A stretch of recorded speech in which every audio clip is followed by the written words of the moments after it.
مولا علی شیر خدا فرماتے میں نے اسی سے تو رب کو پہچانا ہے کہ جو میں کرنا چاہتا تھا وہ نہیں ہوا، بلکہ وہ ہوا جو میرا رب چاہتا تھا۔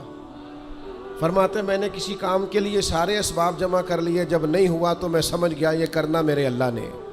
یہ تو اللہ کی بہت بڑی اس کے ہونے کی علامت ہے کہ آپ اس کی رضا پہ راضی رہیں۔ حضرت ابن وقاص رضی اللہ تعالیٰ عنہ بڑے مستجاب الدعوات تھے،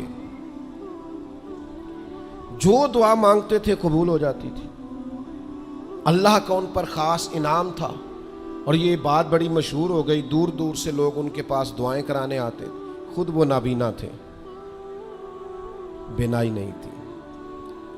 تو کچھ لوگوں نے ان سے کہا کہ آپ اپنے لیے بھی دعا کر لیں، تو فرمانے لگے میرے رب نے بڑا عرصہ مجھے آنکھوں کا نور عطا کیا ہے، اب وہ لے گیا ہے تو میں اپنے رب کی رضا پہ راضی ہوں۔ اب اس میں ہوتا کیا ہے؟ دکھ اور تکلیف اور اللہ کے فیصلے پہ راضی رہنے میں نا ایک خاص لذت بھی ہے۔ صرف سکھوں کا مزہ نہیں ہوتا، دکھوں کا بھی مزہ ہوتا ہے۔ ہاں زخموں کی بھی ایک لذت ہوتی ہے۔ یہ کبھی آپ کے کوئی زخم ہو جائے اور ٹھیک ہونے کے قریب آئے تو آپ اسے چھیڑ کے دیکھیں، اس کی بھی ایک لذت، دکھوں کا بھی ایک مزہ۔ سکھوں میں تو لوگوں کو رونا نہیں آتا، جو بڑے سکھی ہوتے ہیں وہ تو کعبے جا کے نہیں روتے، ناراض نہ ہوئیے گا مجھ سے، ان کو تو مدینے جا کے رونا نہیں آتا۔ یہ دکھ ایک ایسی چیز ہے جو بندے کے دل کو نرم رکھتے ہیں۔ یہ آزمائش ایک ایسی چیز ہے جس میں نفسانی قوتیں ختم ہوتی۔ کوئی نہ کوئی آزمائش انسان کے ساتھ رہے تو اللہ کے حضور حاضر رہتا ہے۔ دکھوں کو، بیماریوں کو، تکلیفوں کو کبھی بھی برا نہیں جاننا چاہیے۔ یہ تو انسان کو اللہ کے قریب کر دیتی ہیں، دلوں کو نرم کر دیتی۔ جن کو ہم بعض اوقات بڑی آزمائش سمجھ رہے ہوتے ہیں وہی تو خیر بن جاتی۔ حضرت جناب ایوب علیہ السلام شدید علیل ہو گئے، شدید بیمار ہیں، 16 سال گزر گئے بیماری کو۔ تو آپ کی اہلیہ نے ایک دن آپ سے کہا اللہ کے نبی ہیں، دعا ہی مانگ لیں، اللہ شفا دے دے۔ تو جناب ایوب علیہ السلام اپنی اہلیہ سے فرمانے لگے شفا کتنا عرصہ رہی ہے؟ انہوں نے کہا 60 سال۔ فرمایا بیماری کو کتنا عرصہ ہوا؟ کہا 16 سال۔ فرمانے لگے ذرا بیماری کو بھی 60 ہو لینے دے، پھر دعا مانگ لیں گے، ہو لینے دے ذرا 60 سال۔ اللہ کی رضا پہ راضی رہنے کا فیصلہ کیا۔ آپ کی زبان مبارک سے یہ جملے نکلے کہ 60 سال ہو جائیں گے تو کر لوں گا دعا، اللہ تعالیٰ نے اسی وقت شفا عطا فرما دی، ٹھیک ہو گئے جناب ایوب۔ کچھ دن گزرے نا تو آپ کی اہلیہ نے ایک سوال پوچھا، کہنے لگی ایوب یہ بتائیے آپ نے بیماری بھی دیکھی، شفا بھی دیکھی، بیماری ٹھیک تھی کہ شفا؟ تو آپ فرمانے لگے سارے دن ہی اللہ کے ہیں، جس حال میں رکھے ٹھیک ہے، وصل اچھا ہے نہ فراق اچھا ہے، یار جس حال میں رکھے وہی حال اچھا ہے، میں سارے دن اس کے ہیں۔ لیکن فرمانے لگے اگر تم مجھ سے پوچھو نا میری ذاتی رائے تو بیماری بڑی اچھی تھی۔ انہوں نے کہا یوں بیماری اچھی تھی؟ آپ فرمانے لگے جب میں بیمار تھا نا تو 24 گھنٹے میں ایک بار میرا رب میرا حال پوچھتا تھا۔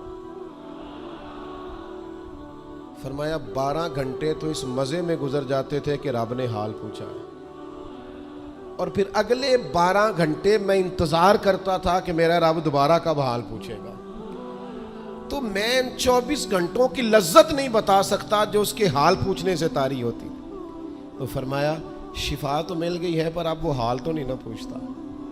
اب وہ میرے بھائی اس بیماری میں جو لذتیں ہیں، جو کرم نوازیاں ہیں، جو رحمتیں، ان کو بھی تو دیکھیں، اپنے کریم رب کی رضا پہ راضی تو رہے۔ آپ کو پتہ ہے دکھ کس کو کہتے ہیں؟ دکھ کی تعریف درویش یہ کرتے ہیں کہ ہماری مرضی اور ہے اور رب کا ارادہ کرم اور ہے، اس کا نام دکھ ہے۔ سکھ کیا ہے کہ ہماری بھی وہی مرضی ہے جو ہمارے رب کی مرضی ہے۔ اگر مالک کریم کا ارادہ کرم یہ ہے کہ لاکھوں کروڑوں مل جائیں تو الحمدللہ، اور اگر اس کا ارادہ کرم یہ ہے کہ ایک وقت روٹی ملے ایک وقت فاقہ ہو تو الحمدللہ۔ اللہ کے فیصلوں پر راضی رہنا۔ ڈھیر سارے لوگ دنیا میں ملتے ہیں جو کہتے ہیں جی مجھے یہ پریشانی ہے، میں سب طبیبوں حکیموں کے پاس گیا، پھر میں آستانوں درباروں مزاروں پہ بھی حاضر ہوا، اس کے بعد میں نے بڑے بڑے دانشوروں سے مشاورت کی، لیکن میرا یہ مسئلہ حل نہیں ہوتا۔ تو کیا ہوتا ہے پھر وہ انزائٹی کا، ڈپریشن کا، ٹینشن کا، ذہنی تناؤ کا شکار ہونے لگتے ہیں۔ یاد رکھیے گا کہ اگر سارے ڈاکٹروں، طبیبوں، حکیموں، دعاؤں، التجاؤں کے بعد بھی مسئلہ حل نہیں نہ ہو رہا، تو پھر معنی یہ ہے کہ رب کی رضا یہی ہے کہ جو کرم سے اس نے فیصلہ کر دیا ہم بھی اس فیصلے پہ راضی ہو جائیں۔ بے چینی اور اضطراب یہ ہے کہ اللہ کا فیصلہ کچھ اور ہے اور ہماری جد و جہد کچھ اور ہے، اس سے ذہنی اضطراب اور تناؤ پیدا ہوتا ہے، اس سے طبیعتیں بے چین اور بے قرار ہوتی ہیں۔ امام علی مقام رضی اللہ تعالیٰ عنہ کی زندگی یہ ہے، اس کو سمجھیے گا کہ جس طرح قرآن مجید نے حضرت یوسف علیہ السلام کے واقعہ کو احسن القصص کہا ہے نا، قصوں میں سے سونا قصہ، خوبصورت داستان جناب یوسف کی، اور داستان یہ ہے کہ کبھی وہ باپ کے سب سے زیادہ لاڈلے ہیں اور کبھی وہ جناب یوسف علیہ السلام کنویں کی زینت بن گئے، کبھی ان کے قریب گرم ہوا بھی نہیں آتی اور کبھی ان کے چہرے پر تماچے پڑتے ہیں۔ پھر وہ کنویں سے نکلتے ہیں تو ایک اور تکلیف سہتے ہیں کہ انہیں بازار میں بیچا جاتا ہے، پھر وہ اللہ کی فضل سے اور اس کی توفیق سے ایسی جگہ چلے جاتے ہیں جہاں انہیں شہزادہ بنا کے رکھا جاتا ہے۔ کچھ زندگی بڑی آسودگی اور آسانی کی طرف بڑھنے لگتی ہے کہ پھر ایک فیصلہ کرم ہوتا ہے کہ جناب یوسف کو جیل میں جانا ہے، تو وہ کسی جگہ شکوہ نہیں کرتے، وہ کنویں میں جاتے ہیں تو پھر بھی اللہ کی رضا پہ راضی ہیں، وہ شہزادے بنتے ہیں تو پھر بھی اللہ کی رضا پہ راضی، وہ دوبارہ جیل میں ڈال دیے جاتے ہیں تو پھر بھی اللہ کی رضا پہ راضی ہیں۔ پھر اللہ کا فیصلہ ہوتا ہے کہ جس ملک کے وہ قیدی تھے نا، رب اسی ملک کا انہیں بادشاہ بنا دیتا ہے۔ یہ انسانی زندگی کا ایک دستور ہے کہ آپ کو دکھ بھی آئیں گے، سکھ بھی آئیں گے، آزمائشیں بھی آئیں گی، تکلیفیں بھی آئیں گی، لیکن سکھوں کا معاملہ تو ہم بڑے لطف کے ساتھ اور ذائقے کے ساتھ گزارتے ہیں، دکھوں کی باری آتی ہے تو شدید اضطراب کا شکار ہو جاتے ہیں۔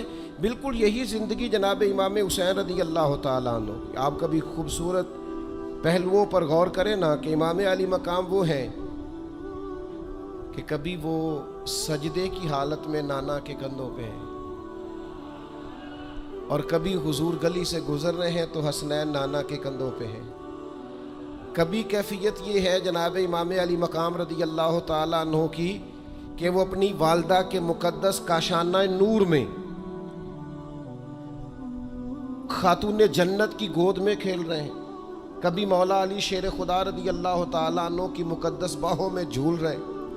یہ سارے نظارے انہوں نے دیکھے، لیکن پھر وہی حسین ابن علی تھے انہوں نے کربلا کا خشک میدان بھی دیکھا، انہوں نے وہ چٹیل پہاڑ بھی دیکھے، حق کے رستے میں اپنی اولاد کا قربان ہونا بھی دیکھا، کسی جگہ شکوہ نہیں کرتے، بلکہ وہ کہتے ہیں جس حال میں میرا رب رکھے میں اسی حال میں راضی ہوں۔ ہمارے ہاں یہ ہوتا ہے کہ ہم سکھوں کو تو یاد ہی نہیں رکھتے، ہمیں صرف تکلیفیں یاد رہتی ہیں، صرف آزمائشوں کو یاد رکھتے ہیں، مثبت پہلوؤں کو نہیں سوچتے۔ کوئی بھی کام آپ ہوتا ہوا دیکھ لیں گھر میں، خاندان میں، قبیلے میں، تو اس کے جو خوبصورت، معنی خیز، پروقار، اچھے پہلو ان پر غور نہیں کریں گے۔ وہ ایک جگہ ایک پنچایت تھی، وہاں کسی خاتون نے شکوہ کیا کہ میرے خاوند نے مجھے یہ تکلیف دی ہے، یہ آزمائش میں مجھے مبتلا کیا ہے، یہاں سخت سست کہا ہے۔ تو ایک دانشور بزرگ بیٹھے تھے، تو لوگ کہتے ہیں کہ ان بزرگوں نے کہا بیٹا شادی کو کتنا عرصہ بیت گیا؟ تو اس نے کہا میری شادی کو 18 سال ہو گئے۔ تو اس نے کہا یہ جو تم لڑائی، فساد، جھگڑا، دنگا، پریشانی بتا رہی ہو، یہ تو ایک دن کا ہے، باقی 18 سالوں کے بھی بات بتاؤ نا۔ تم نے ایک دن کا جھگڑا تو یاد رکھا اور اس ایک دن کے جھگڑے کے نتیجے میں آنے والی تکلیف کو بھی تم نے یاد رکھا، لیکن وہ جو 18 سال تمہارے اپنے شوہر کے ساتھ سکھی گزر گئے ان کا بھی تو تذکرہ کرو۔ تو کچھ دیر کی خاموشی کے بعد اللہ نے اس خاتون کے دل میں ٹھنڈک پیدا کی اور وہ کہنے لگی میرے شکوے دور ہو گئے ہیں، اب میں انشاءاللہ کوشش کروں گی کبھی دوبارہ اپنے شوہر کی شکایت نہ کروں۔ اب بات کو سمجھیں، ہم اپنی زندگی کی صرف شکایتیں یعنی دکھ ہی ہیں صرف زندگی میں، وہ دعا کر دیں جی میرے گھٹنے میں درد ہے، باقی جسم ٹھیک ہے نا ماشاءاللہ سارا، اس کا شکر بھی ساتھ ادا کریں۔ دعا کریں جی آج کل کاروبار نہیں چل رہا تو اس سے پہلے ساری زندگی ٹھیک چلتا رہا ہے نا، اس کا شکر بھی ادا کر لیں۔ قرآن مجید فرقان حمید ارشاد فرماتا ہے اللہ کے بندوں کی شان یہ ہے کہ رضی اللہ عنہم ورضوا عنہ، یہ بڑا خاص پہلو ہے۔ اللہ فرماتا ہے کہ اللہ ان سے راضی ہے اور وہ بھی اپنے اللہ سے راضی ہے۔ اللہ نے انہیں جس حال میں رکھا ہے وہ بھی اللہ سے راضی ہیں۔ ذالک الفوز العظیم، اللہ فرماتا ہے یہ بڑی کامیابی ہے، اللہ بھی ان سے راضی ہے اور وہ بھی اللہ سے راضی ہیں۔ امام غزالی رحمۃ اللہ تعالی علیہ سے کسی نے پوچھا یہ بندے کا اللہ سے راضی ہونے کا کیا مطلب ہے؟ تو امام صاحب فرمانے لگے رب تو کریم ہی بڑا ہے، یتیم کے سر پہ ہاتھ پھیر دو راضی ہو جاتا ہے، وہ طوائف کتے کو پانی پلا دے تو مالک راضی ہو جاتا ہے، وہ تو مہربانی بڑا ہے، تم نے رو کے 2 آنسو بہا دیے وہ راضی ہو جاتا ہے۔ فرماتے بندے کا مسئلہ ہے، مسئلہ تو بندے کا ہے، یہ راضی ہوتا ہی نہیں، یہ ہر وقت شکوے کرتا ہے، ہر وقت شکایات کرتا ہے، ہر وقت اس کا ذہن الجھا رہتا ہے، ہر وقت کوئی نہ کوئی نئی چیز کا مطالبہ کرتا ہے۔ نبی رحمت نور مجسم شفیع معظم صلی اللہ تعالی علیہ وسلم ارشاد فرماتے ہیں تم نہ اللہ کے دیے ہوئے تھوڑے رزق سے راضی ہو جاؤ، وہ بھی تمہاری تھوڑی عبادت سے راضی ہو جائے گا۔ لیکن ہمارا حال یہ ہے کہ ہمیں سب کچھ چاہیے اور نتیجے میں اگر کوئی خدمت کرنی پڑے، کوئی ڈیوٹی کرنی پڑے، کوئی کام کرنا پڑے تو اس کے لیے ہم تیار نہیں ہوتے۔ عزیز بھائیوں سمجھیے گا، غور فرمائیے گا، توجہ کیجیے گا اس بات پر کہ ہمیں ہر حال میں اپنے رب سے راضی رہنا۔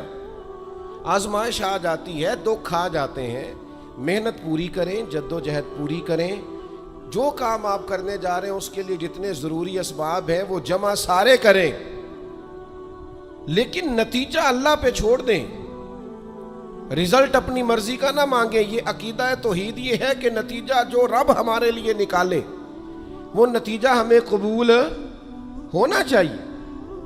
درویش نے ایک جملے میں بات ختم کر دی، وہ کہتے ہیں دکھ قبول محمد بخشا، بس راضی رہن پیارے۔ اگر پیارے راضی ہیں دکھ دینے میں تو پھر ہمیں یہ دکھ قبول ہے اور کئی دفعہ قبول ہے۔ تو اپنی طبیعت کے اندر یہ مقام تسلیم و رضا لائیں، ہر وقت اپنے رب سے راضی رہے۔ صحیح مسلم شریف میں حضرت عمر فاروق رضی اللہ تعالیٰ عنہ کا ایک جملہ بڑا خوبصورت ہے اور حضور اس کو سن کے بڑے راضی ہوئے، صحیح مسلم میں موجود ہے۔ حضرت عمر نے ایک موقع پر جب سرور کائنات علیہ السلام کو تھوڑا ناراض دیکھا، حضور کے چہرے پر کچھ آثار ناراضگی دیکھے، تو جناب عمر نے ایک جملہ کہا تھا جو بڑا حسین ہے اور کتب احادیث میں چمکتا ہے۔ حضرت عمر نے وہ بات کہی تو حضور کی ناراضگی خوشی میں بدل گئی۔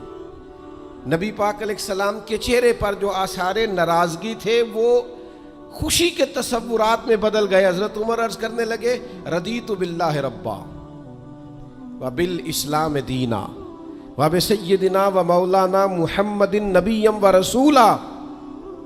حضرت عمر نے حضور کو ناراض دیکھا تو کہنے لگے یا رسول اللہ، ہم اللہ کے رب ہونے پہ راضی ہیں، اسلام کے دین ہونے پہ راضی ہیں، اور اللہ نے آپ کو ہمارا نبی اور رسول بنایا، ہم اس بات پر بڑے راضی ہیں۔ ہم راضی ہیں کہ اللہ ہمارا رب ہے، اسلام ہمارا دین ہے، اور محمد صلی اللہ علیہ وسلم ہمارے نبی اور رسول ہیں، بڑے راضی ہیں۔ بس یہ رضا والا جملہ کہا تو اللہ کے رسول خوش ہو گئے۔ تو اللہ سے راضی رہیں، آپ کے تصورات میں شکوے پیدا نہ ہو، شکایتیں نہ ہو، الجھے نہیں۔ اور بہت سارے لوگ ایسے ہیں جن کا خیال ہے میری بڑی شان ہے تو میرے اوپر مشکلات کیوں آتی ہیں۔ دوست اکثر کہتے ہیں جی میں صدقہ بھی دیتا ہوں، نمازیں بھی پڑھتا ہوں، دل